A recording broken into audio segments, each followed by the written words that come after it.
ఆ రోజు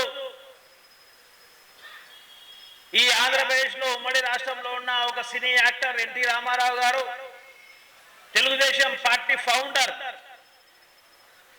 ఆ రోజు కాంశీరామ్ గారి శక్తి ప్రదర్శనకు భయపడి 65 సీట్లు ఇస్తామని దగ్గరకు వచ్చిన సందర్భంలో మన ఉమ్మడి రాష్ట్రంలో కొంతమంది నాయకుల తప్పిదం వల్ల, స్వార్థం వల్ల, చిన్న చిన్న డిస్టర్బెన్స్ వల్ల ఈరోజు మనం ఇంకా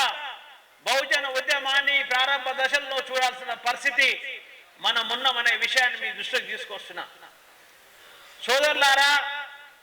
నాకు అర్థమైనంత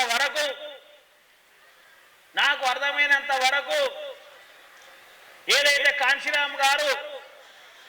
ఈ తెలంగాణ నేలలో ఏదైతే పునాదులు, బహుజన పునాదులు వేసిరో, పునాదులో గనక నిజంగా ఆ పునాదులను గనక నాయకులు గనక, అంటే ఆ రోజు ఆయన భాష వల్ల కొంతమందికి సామాన్యులకు అర్థం కాక ఈ విజయం కొంతవరకు ఆగిపోయిందని నేను భావిస్తా ఉన్నాను.